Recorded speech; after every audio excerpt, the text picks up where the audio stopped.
Hello and welcome. I'm Jim Tolles. I'm a spiritual teacher, as many of you know. I blog regularly at spiritualawakeningprocess.com, and I do these talks. Thank you for coming. Today we'll be talking about how to be your new spiritual self, and I hope to shed some light on some misunderstandings, some illusions, some assumptions that are going on with this particular question. If you're just logging on, you can talk to me with questions in the chat pod if you're new to this particular setup. All you have to do is be logged into YouTube to do so. I usually free flow for the first 15, 20, 30, 40 minutes. Depends how it feels today, how much I'll be just kind of flowing along. And then I get to people's questions. So if you post a question early during this time and I don't answer it immediately, I'll usually answer it later on.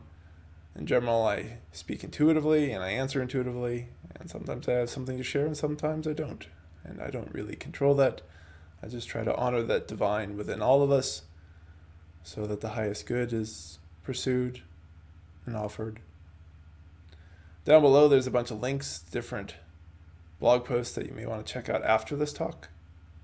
One of the more recently updated ones is the Newness and Uncertainty after releasing an issue, which I think is a particularly important topic because of this thing that we're going to talk about today around being a new self, and the sense of we step into this unknown space and we want to fill it. So that blog post in particular, I think, is relevant for today's topic.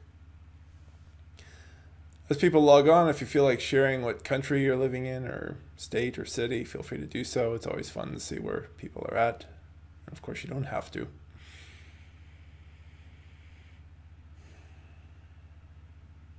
And also thank you to all the people who've donated for this talk. I appreciate it. Your donations make this work happen.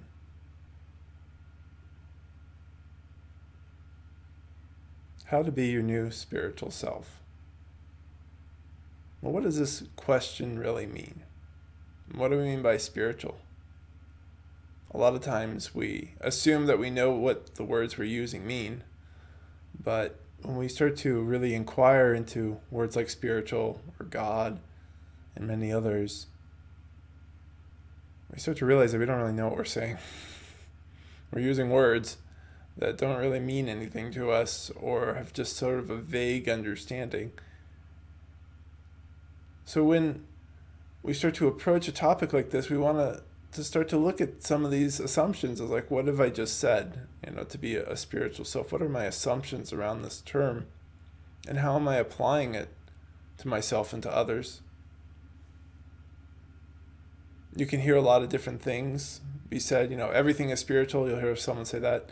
And then in the next breath, somebody will say, well, that person's totally not being spiritual.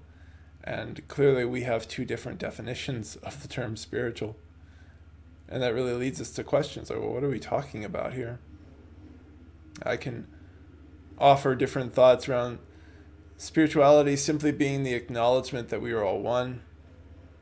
And our spiritual practices is the pursuit of the realization, right? The deeper understanding of this true reality that leads us to dissolving ego attachments and certain types of inner work.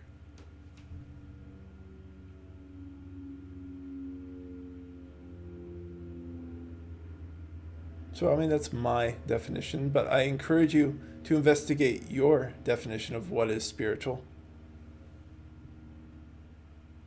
because it will help you to come into contact with the truth of what you're trying to do.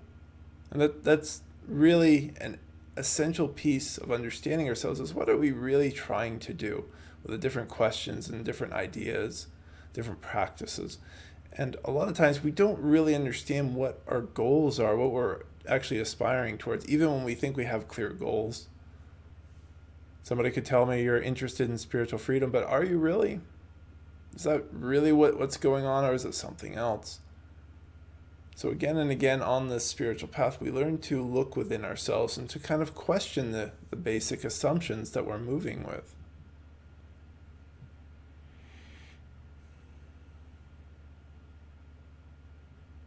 A lot of times, this question of how to be your new spiritual self comes up after some significant spiritual experience. And there are many kinds. And I want everyone to appreciate that there are many, many kinds of spiritual experiences.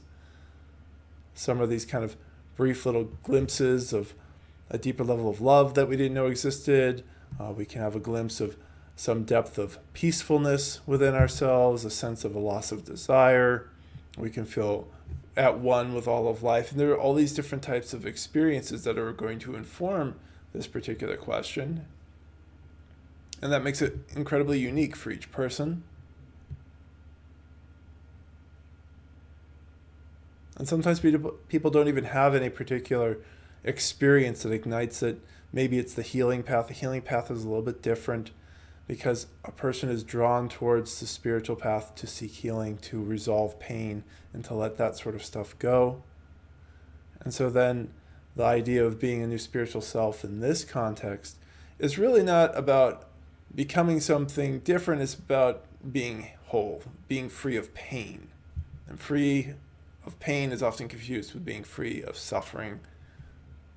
Some of this simply has to do with their connotations of the English language.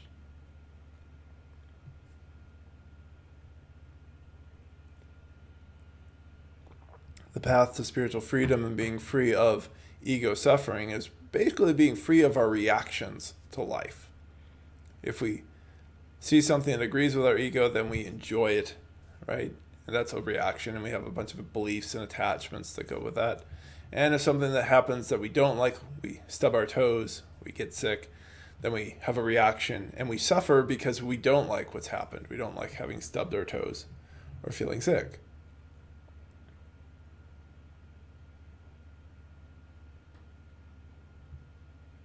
So this is the freedom that we find on this path, but that's generally speaking not necessarily what people want, and these deeper motivations are important because they're part of this question. They're hidden as an assumption in how to be your new spiritual self. And we need to illuminate what this is. What are we trying to do?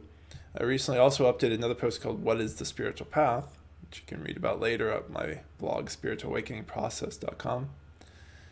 And I really see four main objectives on the spiritual path for people. It's the pursuit of happiness, pursuit of safety, pursuit of healing, or the pursuit of freedom. And there's definitely can be overlap with these different goals, particularly the first three. But there are problems with each of those. And when they come into play in this question of how to be a new spiritual self, they're going to define what you are willing to do and what you're not willing to do, and your whole idea around the spiritual self. So the person looking for happiness, and then they ask the question of like, how do I be this new spiritual self? So now everything they look at online and they talk to other people is going to be about what's going to make me happy, without fully understanding why they may not be feeling happy now, without fully understanding that happiness is a transitory experience. Like all of our experiences, it's going to come, it's going to go, it's going to come back, it's going to go again. And that's just how it is with all of our experiences and emotions. This is one of many things that we realize as we go further in the spiritual path, but a lot of people don't, and it's a problem because now the spiritual self that this person is trying to become is trying to please them, and they're going to be using a whole bunch of different ego tools and tactics to try and get whatever it is they think they want to make themselves happy all the time. And this will actually lead to more suffering, right? Because the happiness will come, and then it will go, and it will come, and then it will go. And we can project this onto all sorts of different pursuits. And many of you have probably heard of these different things that will promise to get you soulmates or more money or live in a perfect place, or all these different things that are part of a pursuit of happiness. And people create all these beliefs, and you can change your name and change your clothes and change your social circles, all in an attempt to achieve that. And that's what this kind of through line of like, okay, I want to be happy, but the person's forgotten that that's really what this is all about. And then they come to, like, how do I be this new spiritual self so I can always feel happy? These are the objectives. And it just continues a cycle of suffering. It will not get you freedom. It will just leave you lost in the loops. And sometimes those are going to be very comfortable. If life gets comfortable, that's usually the end of most people's true spiritual paths. They think they've got what they wanted, and they think they can be comfortable for the rest of their life. So they're done. The path towards safety, as I said, can have overlap with happiness and can have overlap with the path towards healing. But, it's any way this person can feel safe. So if it's not overt happiness, it's just you don't feel like you're under threat and everything's reasonably okay. And so, they're more likely to be in that sort of space of, how do I keep bad energy away, right? How do I attract good energy, right? So this is a different way that these things are going to manifest. And I just think it's really important to understand these deeper motivations because they're defining how you come to this question. And it defines where you will go and what you will do. Healing will also be about, certain things, to be a new spiritual self, which means to continue healing, to not hurt anymore, to not have to have pain anymore. But human bodies have pain. It's a fundamental aspect of this machine we live in. And the body is the machine, and it signals us when something's going well for us or something's not going well for us through pain and other sensations. These three are usually the reasons that people are asking this question. They're asking not how to be their new spiritual self. They're asking, how do I be happy? How do I be safe? And how do I be healed? Those of us that end up on the path to spiritual freedom, we stop asking this type of a question because we start to realize what we're asking is, how do I create a new ego persona to get me what I want?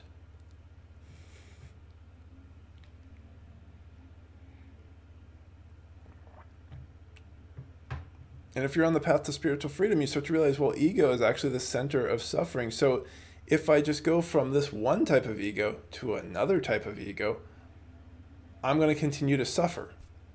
And I will change circumstances in my life, but the thing about life is we're generally going to get the same 4 responses we get with any way of being, which is some people will like what we do. Some people will not like what we do. Some people will be neutral towards it and have no real opinion, will be indifferent, and there'll be a 4th category of kind of weird responses that don't fit the other 3. And it doesn't matter how you act, these are going to be your 4 responses.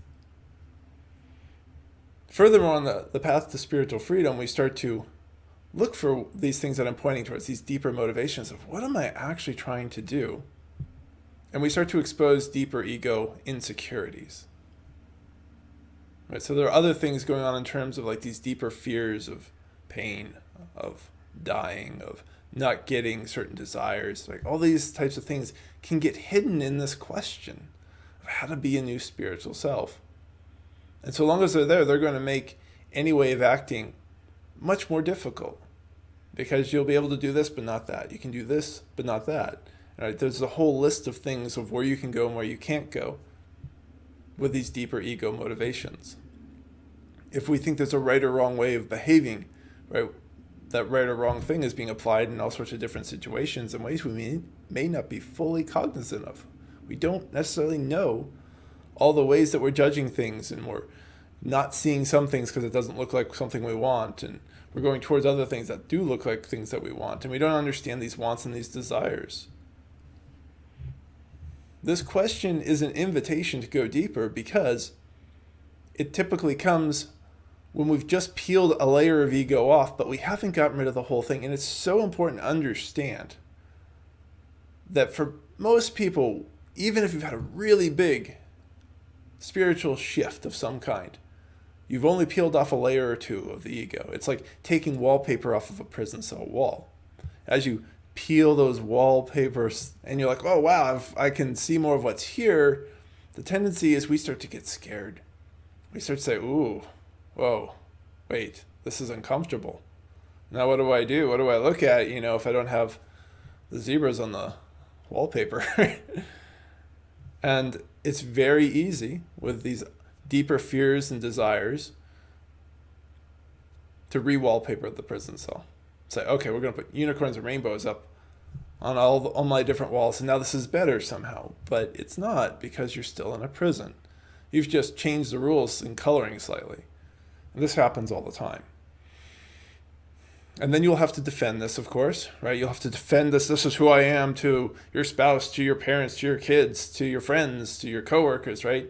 Because this ego, the deeper parts that's still there, still needs that validation in some way.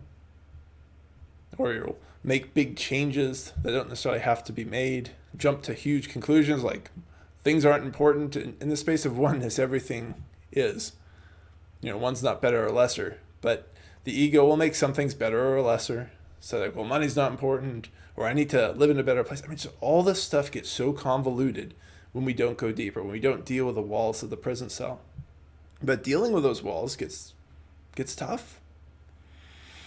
Some powerful emotions, some powerful sensations start to come out of us if you start to take a sledgehammer to those walls. Those deeper insecurities, deeper core issues.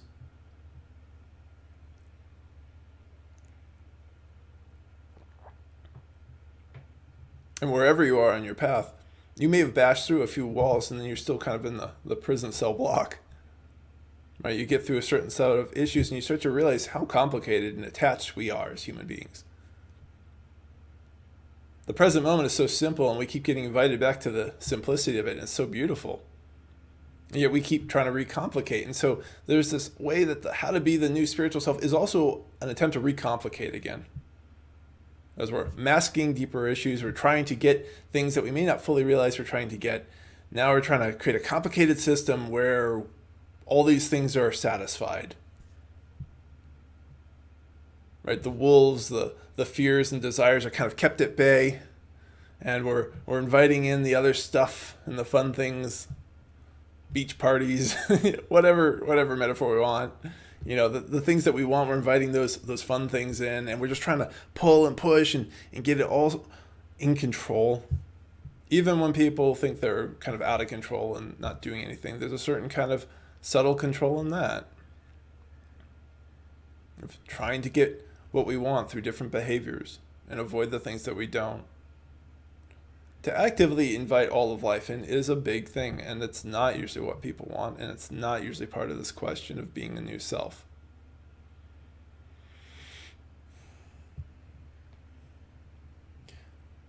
As I said, this question is an invitation to go deeper. It's time to really look at it and say, well, what are we trying to do? And if there is something going on in life, what are we actually trying to solve?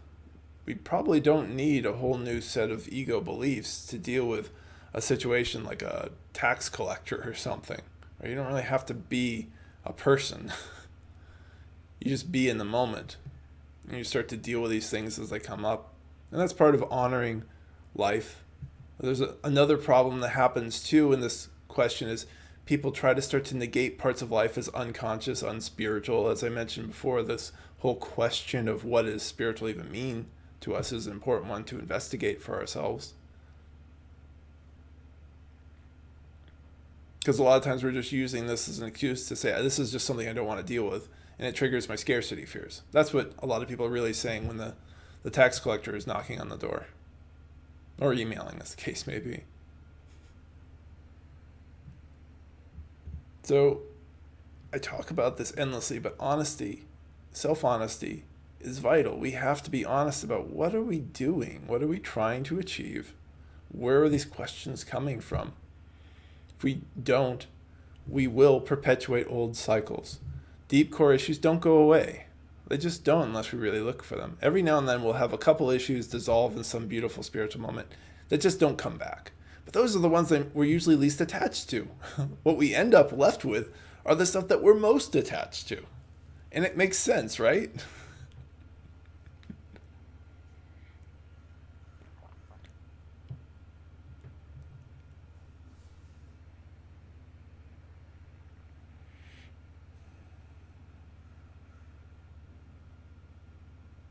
And we get humbled by this again and again.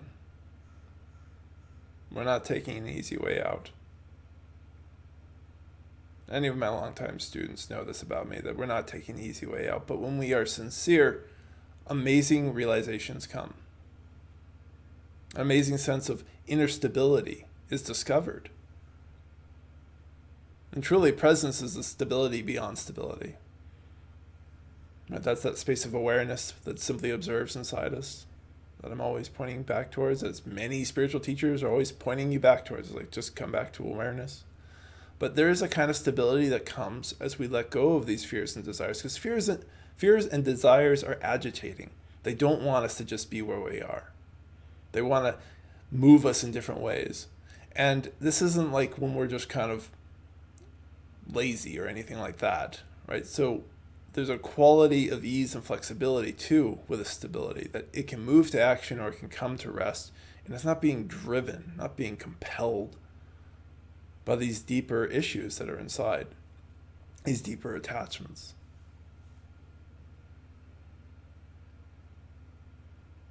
I know this talk can be kind of frustrating for some people because you just want to get those 5 steps, right? These are the 5 steps to being your new self, right? And those blogs and videos are probably out there.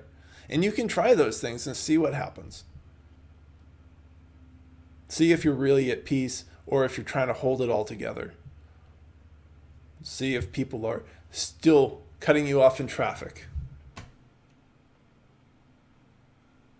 See if there's still problems that arise between children and family members and all these different things, because everybody else is not going to drop their ego.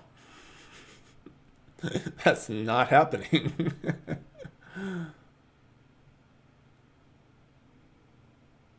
And at times people have to go down these paths that don't work to get to a point of surrender before you can loop back and come back to a spiritual freedom teacher like myself, where you're like, yep, I tried it, it doesn't work. And then you're ready to start hammering on the bigger issues. Just sit with the discomfort of it, the unknown of it. And there's so much unknown. I mean, that's a big piece of what's also playing out in this question of how to be a new spiritual self, is we drop issues or we have experiences and then suddenly we're in a new space and we don't want to leave it open. We want to fill it up with something. Fill it up with some sort of certainty and control again of like, this is how I act. And the reality is that's not how you handle that space. You just stay in that space, because more often than not, you don't really need to do that much. Things are a lot simpler than we want to make them out to be. You take the kids to soccer practice, you go to work, clean the house, you eat, you sleep. Like, these things don't require an involved ego.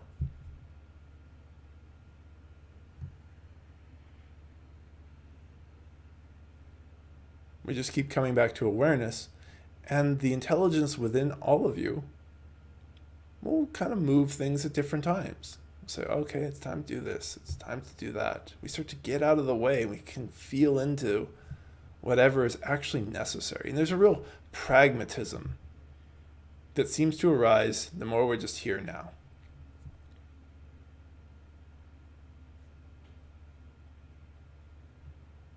It's pragmatic, it's practical within the sense that it doesn't waste energy. Like, so much of the ego is wasting its energy thinking all these thoughts, trying to do all these different things, achieve different things. Or it can just be wasting energy by not doing anything, just watching endless amounts of TV and having no ability to self-motivate. That's a big problem for a lot of people. Lack of that sort of self-motivation and willpower. It's underdeveloped. Freedom gives us flexibility. We can do all these different things. So sometimes Rumi is talking about the lazy mystic, and I love that phrase, but the lazy mystic doesn't lack the will and ability to move or take action. It's just a sense of coming into the present moment and not doing things that aren't necessary. And when you don't do things and waste energy that are unnecessary, some of society is going to think that's lazy. It's, oh, you're just sitting there meditating, or you're just sitting on a park bench. Shouldn't you be achieving something? So, no, you don't need to. Nothing is needed right now. When that lazy mystic gets hungry, she'll go get some food. It won't be a big deal. And if, as you're listening to this, your ego is getting upset or is trying to complicate things, then watch that. Watch the objection, because that's you starting to come in closer contact to one of these prison walls. Anytime we're having strong reactions, whether we like what we're hearing or we don't like, that's a sign that something's going on, a judgment's being made. We want to go towards that rather than holding on to some of these questions. As we go, at times a light sort of conscious ego may get created. And when I talk about that, it's an ego that knows it's made up, it doesn't have to exist, and it's purely temporary. And that's completely different than the unconscious ego that makes up the prison cell walls that I'm talking about. Right? It doesn't know it exists. It exists. It assumes that its ideas are all completely correct. It assumes that however it acts is how it should act. And we have no real ability to let it go because we're just too attached to it. So this very light conscious ego, it'll come up in different ways with like remembering preferences. It's not really a big deal. That's not something that needs to be held on to or even really thought about. It just can kind of come up and arise. It's like I have a name, Jim Tolles, right? That's an element of ego, of individual things, but I'm not really attached to it in the same way that I once was. And it's just basically useful because it helps people to find me online, right? Right? And that's enough. It doesn't need to be more than that. It's nice to remember that certain foods, taste good, but from that sort of conscious awareness of being able to kind of pull out that sort of individual need of like, well, those types of foods feel good to me. You don't hold on to it and say like, well, they're always going to feel good, or this is just what I eat or just what I like, right? So the attachment is gone. And that's really kind of the essence of like any sort of very light conscious ego. And as I said, it sort of arises the more we stay in the unknown, stay in the present moment with whatever is. And I call the present moment the unknown because you don't really ever know how it's going to evolve. And I do this all the time in my sessions with students.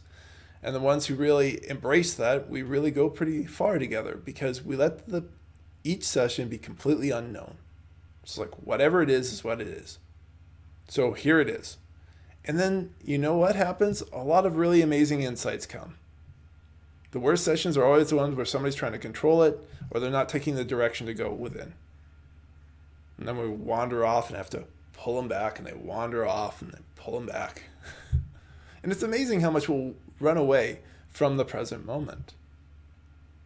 Right? And this question, how to be a new spiritual self, is a kind of rejection of the present moment because what we're looking for is a set of beliefs and ideas and actions that we can apply to every future moment that's going to come. And we're hoping it will get us all the different things, whatever those are, safety, healing, whatever. Right? We're hoping it's going to get us all those different things. Happiness. It's not in the present moment, and that inherently makes it an unconscious thing. So we don't need to worry about this question. That's not the thing. And I think that's just runs so counter to our culture, and this is why it can be so difficult for some people who are listening today to really want to accept that in. Because our culture is all about being a somebody. It's not about being a nobody. Being a nobody is another way to describe being in the unknown, being present. Culture says you have to be someone, you have to have this job, you've got your name, you've got your relationships, you have to have all these different identifying traits so that we know who you are and we can slot you into society. And for a personal note, we think we need to have all these things to survive and to get our needs met. And it's not true. As I said, be here now will make you exceptionally practical in terms of what is needed and how to interact with a situation with other people. A lot of times when people have succeeded in creating these new spiritual self ideas, right, they're getting rejected from people who once knew them. And this becomes the next question. So they become the spiritual self thing, whatever that means. And now they're getting rejected. And now they're getting frustrated. Or they're trying to come up with reasons, well, this person isn't conscious enough. Or they're trying to force this other person, like the man who wakes up and is trying to force his wife to be more spiritual, or vice versa. It goes both ways. Or, same-sex relationships, man trying to force his partner, male partner, female trying to force her female partner, whatever the scenario is, right? And now we're getting into this other ego attachment of trying to force somebody to be something that they don't want to be.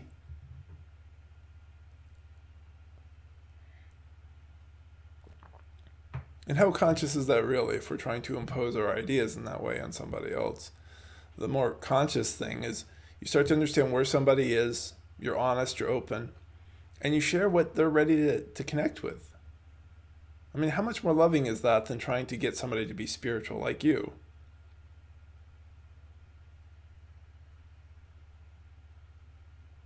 And we can do this very subtly. We can be very subtle in our manipulation of others in attempts to get feelings we want for ourselves. And ultimately that becomes kind of a self-manipulation, that we're trying to manipulate others to, and thereby manipulate ourselves so that we feel good about a situation, so that things go a certain way. It gets so messy. And that complexity, it's another sign that the ego is still hard at work. Like if life is starting to get more and more complicated in your relationships and how you feel about yourself, you've got some more work to do.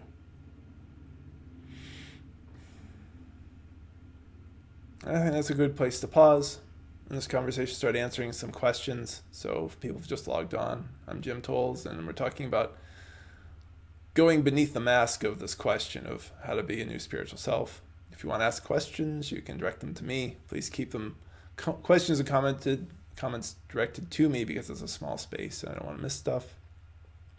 Thanks to all my donors, and if anybody wants to donate, there's a donation link down below in the information area, as well as several links to other blog posts that you may want to check out.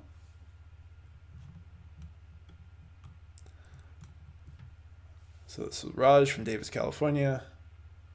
After awakening, is it normal to not be super interested pretty much in anything other than deepening understanding into the real self, and as a result of that to feel like I'm just killing time? Killing time when it comes to daily routine, family, employment, world affairs, politics. Well, there's a couple of different things there, Raj. So one of which is the loss of desires, right? That's very common because our desires are coming from the ego. And when you come into some sort of realization or spiritual experience, the thought that you need something external to bring happiness or to get rid of sadness starts to be silly. It's just like, there's nothing I need to achieve to be that which is. And that does inspire, generally, a desire to dissolve more deeply into reality. However, these, as I mentioned at the very beginning, these initial experiences don't completely dissolve our ego. And so the ego will try to build itself on its own without you even trying. That it will start to say, okay, I want to be this now spiritual self who realizes something. It's like the ego is not going to realize it, really.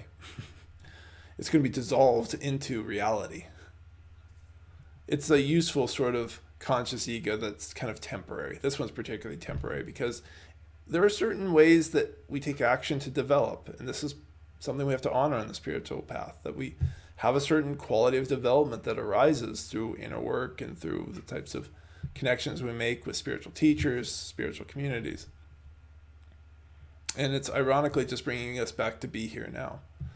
So the concept of killing time is problematic because that's an ego judgment. The ego has decided that whatever you're doing now is somehow divorced from spirituality and divorced from realizing this. And generally speaking, that's just not true.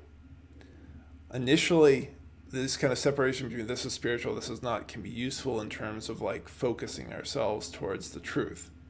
As we focus ourselves towards the truth, then everything kind of starts to blend together as being spiritual. So we can be present to our families, present to employment, present to world affairs and politics. You're not going to be escaping any of these things. It's part of the world, it's part of the oneness. Oneness does not exclude anything.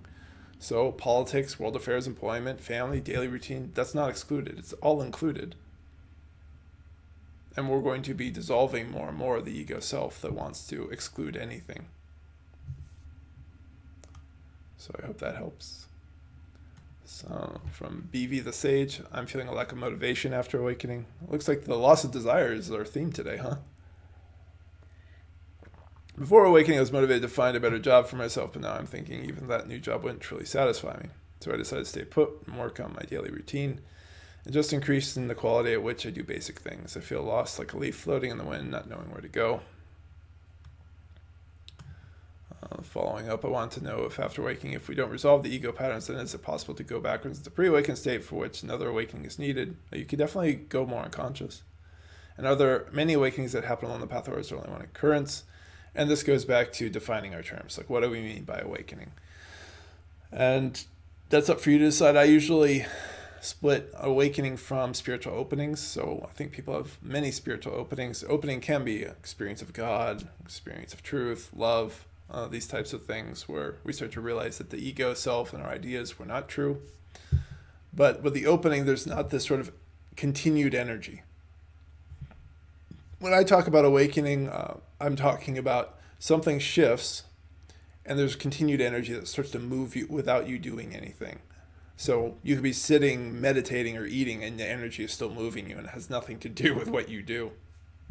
With awakening, we do try and engage with that. It's like engaging with a river and trying to amplify it and trust where it's going and engage with what it shows us.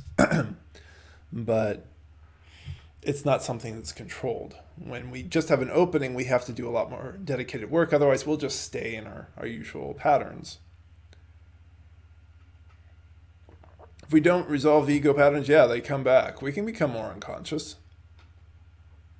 So in a recent blog post, I was talking about levels of conscious awareness. I don't like to talk about levels too much, but there's some valuable teaching in this particular idea.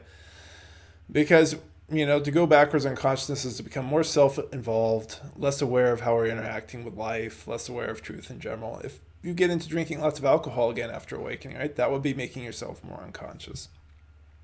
And yes, some people do have more awakenings. It doesn't happen a lot. I mean, one awakening is pretty rare. And once again, the way I'm defining it is this energy that moves on its own. But I have had conversations with different people who've had multiple. But the multiple different levels of spiritual opening seem to be far more common. And really with awakening, it's not about being at ultimate freedom once everything kind of slows down, because that's kind of how it feels like. It feels like the flood breaks open and you get sped up for a while. It's more like if we stayed open and we have resolved a lot of ego issues and attachments, things keep kind of flowing, but a little bit easier sometimes. So let me know if that answers your question, BV, The Sage, and Raj. From Tracy, are you saying that sense of desire will build up again? Maybe this isn't related, but I'm feeling disconnected from those I see outside, like I'm at a different frequency, as they say in the New Age community. Desires can come back if we don't get to the root of them, and the roots of them are usually around our fear of death, fear of pain, desire for procreation, and desire to protect children, and the last one particularly if you have children. Although sometimes you don't have to have children, you still have that sort of powerful instinctual desire. These are kind of the four basics that I know of. I'm open to others if anyone can think of them. But the four basic instinctual animal body stuff that the ego is built on, those don't go overnight. In fact, millennia of evolution has reinforced into our body certain instinctual behaviors of wanting to stay alive and not liking pain. So if we appreciate that, I think that helps us to appreciate why we have to be sincere and dedicated in dealing with ego issues to get down to sort of breaking these even more basic pieces. And so that we can just be as we are without being lost in different desires and fears. And I like to emphasize that desire and fear are basic building blocks of the human body. So it's not just an idea that we change. And that this is a big problem. This is where the question, how to be your new spiritual self, comes from. It comes from the idea land. It's definitely not really coming from, not so much from your heart, and usually not at all from the body. The body doesn't care. The body doesn't think like that. So if we don't understand our core issues, much less these deeper motivating forces inside, a lot of desires and fears build back up. We can build up a whole new ego identity again. And that can be a real pain in the butt, because if somebody comes to me with too much of a spiritual ego, I have to break down the thing they spent all this time building up, thinking that they've built the right thing. And sometimes people have more resistance to that than breaking down the unconscious ego. It kind of depends on the person. If somebody's had a lot of pain in life and they felt like, they got healed by the spiritual thing and they've created this spiritual ego, they're the ones that are going to be less likely, I don't want to break this thing down again.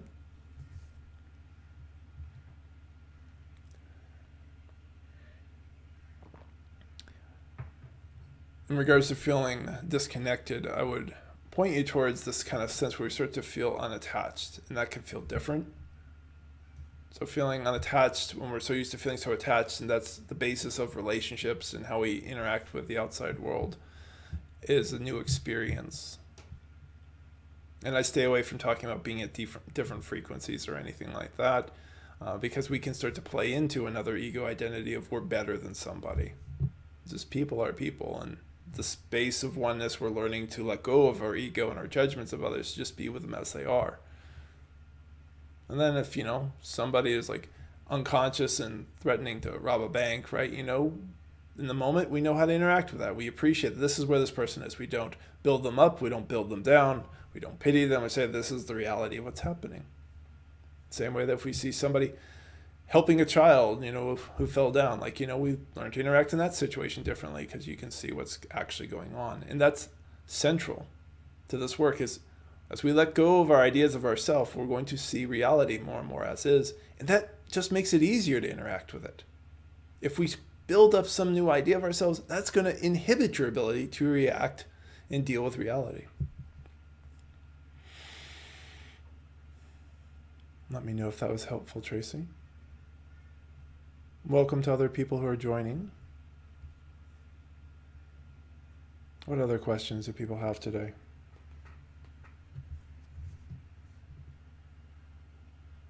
The beauty of the present moment is so simple that you don't have to do anything to just be.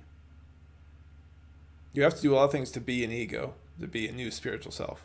You don't have to do anything to be. So this is the lazy mystic thing I was mentioning that Rumi talks about. It's like, so just be the lazy mystic. Here you are, being. And life will put demands on you, and then you will respond to them.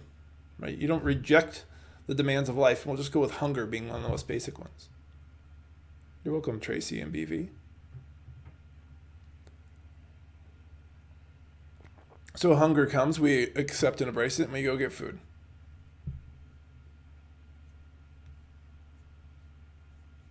Somebody passes away, leaves their body. We embrace that moment, and we let them go.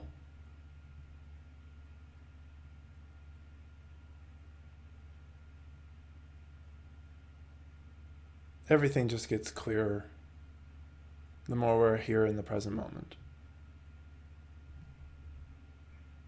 And if somebody says, wow, you're nobody, take it as a compliment. And let them continue on trying to be somebody. Right? And particularly in terms of your friends and romantic relationships and your children. Keep being in the present moment. Let others practice and be in their ways of trying to act out as a somebody. And the more you dissolve into this space, people notice. Some will like it, some will not like it. Some will be inspired by it. Some will dismiss you or make fun of you for it. But this is still no different than before. It's the basic reactions that I mentioned earlier. People will like things that you do, people will not like. Some will be neutral, and some will have odd, weird responses. And most of it is just not life or death. And I think there's an aspect of the ego self that's always making this living thing more life and death than it is. In fact, the fears and desires that come with any actual life or death situation get in the way of dealing with the life or death situation. So it doesn't serve us. This is a bunch of old programming inside the human being that we're letting go of. I feel like this is, a time where we can start to more consciously choose an evolutionary path. To say, like, are we going to continue to be driven by fear and desire? And when I say this, I imagine that even if we all choose it right now, it's going to take some time to break some things down, more than a few centuries. But I think it's an important part of this whole process is we're like, are we going to continue to be driven by fears and desires, or are we going to start to find more intuitive, natural, and easy ways of being? It's kind of a new natural, right? Because the fears and desires were natural. That's what the animal body was built on. And it kept our species alive through various different evolutions so that we could all be here today. So we honor that service, but it's not useful right now.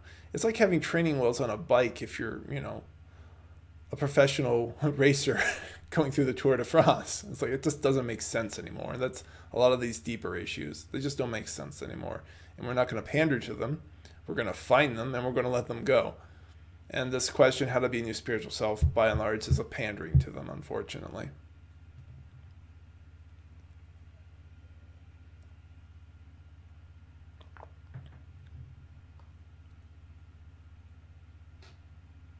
But there are definitely challenges with this. This sort of inner friction that we run up against is a lot harder than just deciding you've got a new spiritual name and you've got a certain spiritual community and this is your new spiritual self. BV's asking, is there a different feeling of effort in this awakened space? Like ego-based effort feels harder than before. This is a good question because, there's a quality of work that we do and there's a quality of efforting. And the effort of the ego to get what it wants and to act out and to control life starts to feel very, very different than the quality of work that we do when we're doing inner work, or you're just working on a project that you want to. Like, I'm working right now, right? But there's a quality of working and effortlessness that's happening for me right now. Like, I don't feel like I'm trying to be Jim Tolles. That's just a name. So yeah, there's definitely a different feeling. And as you spend more time in awareness, you're going to be able to notice that. I'm like, oh wow, this is when I'm really trying. And the way your brain feels, and like, it feels so heavy and difficult if I end up in that space. And that'll happen. Like, some old attachment comes up in me, and now I'm in the difficult space and everything is hard and it sucks. And so it becomes very, very obvious, like, what you're doing over time. Initially it's not, right? Because we're not used to, like, what is the sort of natural work of being a human being and living and honoring our needs to live. So thank you for that question. What other questions do people have? If you haven't asked, you're more than welcome to do it. You just have to be logged into YouTube. And as I said earlier, there's a bunch of links down below in the information section on some of the topics that I'm discussing today. So feel free to check out the blog after this. And if anyone wants to help support these talks, the donations are greatly appreciated, because that's how this work goes. There's a PayPal link, and you can send whatever amount would feel true to you.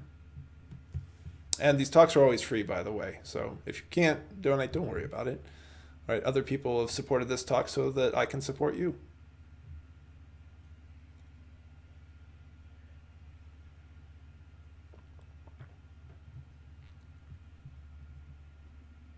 Going back to what I was talking about with awakening, as I said, I'm very specific about how I use that term. And you don't have to adopt it, but it is important to be specific about the terms you use so that you understand what you're talking about. And there's a lot of different spiritual experiences that we have. So when somebody says, I had an awakening, I always encourage you to ask them, what does that mean to you? And find out what happens afterwards. And that, to me, is the key thing. It's like, does something keep happening internally? Do realizations keep kind of bubbling up? Does a healing start coming up? Does the sense of losing interest continue on its own? Like, this sense that something is happening on its own is central to how I talk about it. And even if you want to use a different term for that, which is fine, there are different other things that can happen where someone feels really peaceful, and then that's it, right? And so from that peaceful glimpse of whatever, that spiritual opening, then they have to do more work. They have to understand themselves and be dedicated in a way to kind of get the energy moving. So if somebody is not awakened, a lot of what we're doing in my work is we're trying to help them figure out what their inner process wants them to do, to trust that, to kind of start to move the river, right? Get things flowing, break down the dam so that things can get going. When somebody has had an awakening, then you're kind of listening to what is this thing already doing? And you kind of amplify it. It's like, oh, we're going north today, so you go north, and you don't really need to figure out anything. If you're not awakened, then you have to spend time just kind of being more and more. And being is part of both of those things, but there's just different qualities that arise.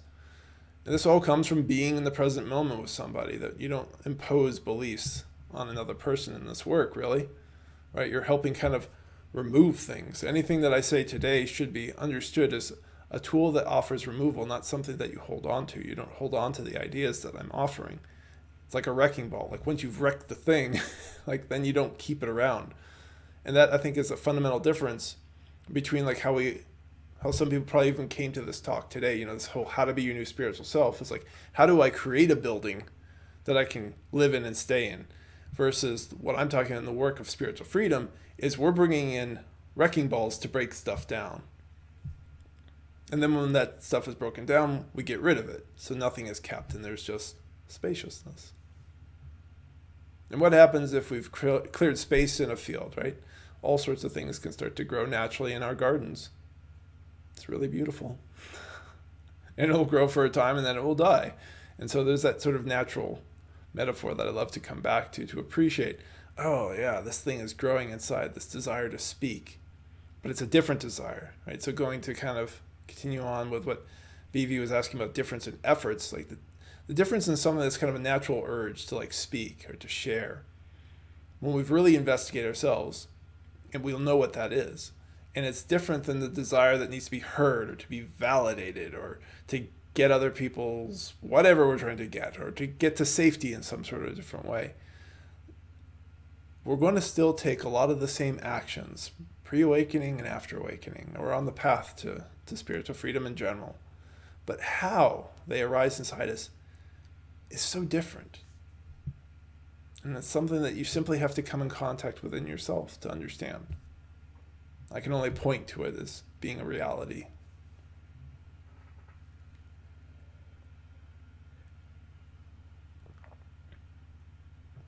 Are there other questions people have?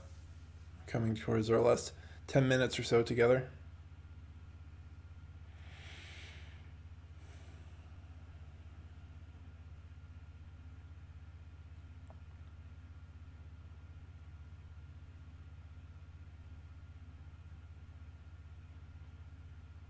As people are typing or thinking, I usually update my blog every Monday.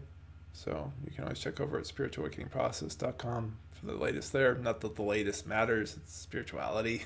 It's not like there's news in spirituality. You're here now. You've been here now. We've all been here now. Since the dawn of time, like the space of oneness is here. The ego will do that too, the spiritual ego that people will create. You know, they'll start to get excited about anything new, some new technique or something, whatever. And if that happens to you, then be aware, be on your guard. It's like the ego's up to something again if it's getting all excited about some sort of new spiritual technique. We can certainly create new tools to help break down the ego building that I just use as a metaphor. But you don't keep them. It's like, oh, already blew that part up, so we don't need the dynamite anymore. Spiritual egos will cling to a lot of different tools and start to make meditation and journaling and breath work and kundalini yoga and hatha yoga and all these different things be more important to their sense of identity rather than to letting go of their sense of identity. There's a question, is there a global awakening happening like all the spiritual YouTube channels are reporting, or are these energy updates, etc., just another ego structure? I just stay away from the whole topic entirely, honestly. That what I care about is inspiring each of you to go within and to let go of ego. That's what matters. And we can't hope that something else is going to do something for us. And that to me is always the concern.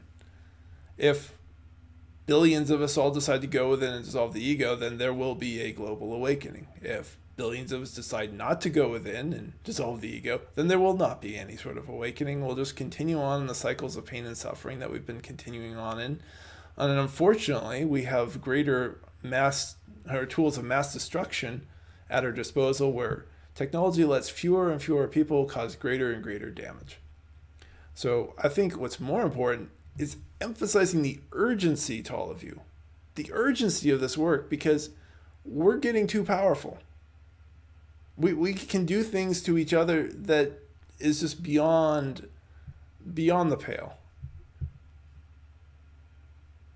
A couple thousand years ago, like if you wanted to like slaughter lots of people, you need to get lots of people and give them spears, and that was not easy to do. And now, one drone bomb can like blow up like several hundred people so quickly, right? So this sense of technology, I think, is a warning to us and an encouragement for all of us to go within, because for a variety of reasons, the more free we are, the more we can inspire other people that they can be free too. If people can't see this in other people, then they're just going to think this is more magical stuff, or only a few of us elite spiritual people can get this. It's like, I'm nobody.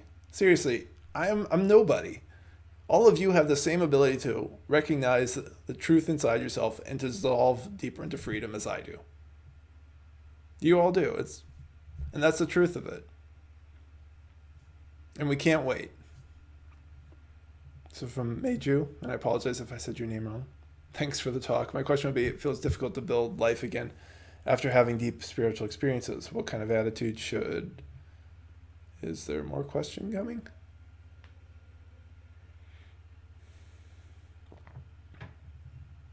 One have when things feel so unfamiliar and new? As I mentioned earlier, I just recently updated a post down below that I recommend you read about the newness and uncertainty after releasing an issue. Because the idea in all this is that we're not going to try and build a new life again. We'll be practical. So like if you need to pay your rent and buy food, we get jobs, we do stuff to make money, we ask for money from different people in different ways to keep that sort of stuff going on. But as far as building a life again, we don't really have to. What we do is we make space, and like the garden metaphor, is we make room for like what wants to arise. And I would say for you in particular, spending time in that spaciousness is important so that you understand who you are. And if you can feel my energy, and I feel like you're kind of sensitive to me already, I think that's the important question for you is like, who are you? And to sit with that for a while.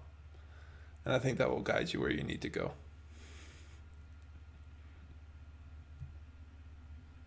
Thanks for the question. And of course, you know where my email is if you want to follow up. So thanks again for everybody and your thoughtful questions. I hope they help. I hope I've inspired you towards the importance that each one of you is in going within. And yeah, feel free to stay in touch. I have a newsletter, I have an ebook, a bunch of stuff down below in the links. You can donate if you want to. My name's Jim Tolles. If anybody just joined and wondered who this guy is and who's now signing off, and you can find me at spiritualawakeningprocess.com. And until the next talk, I wish you all lots of love. Bye, everybody.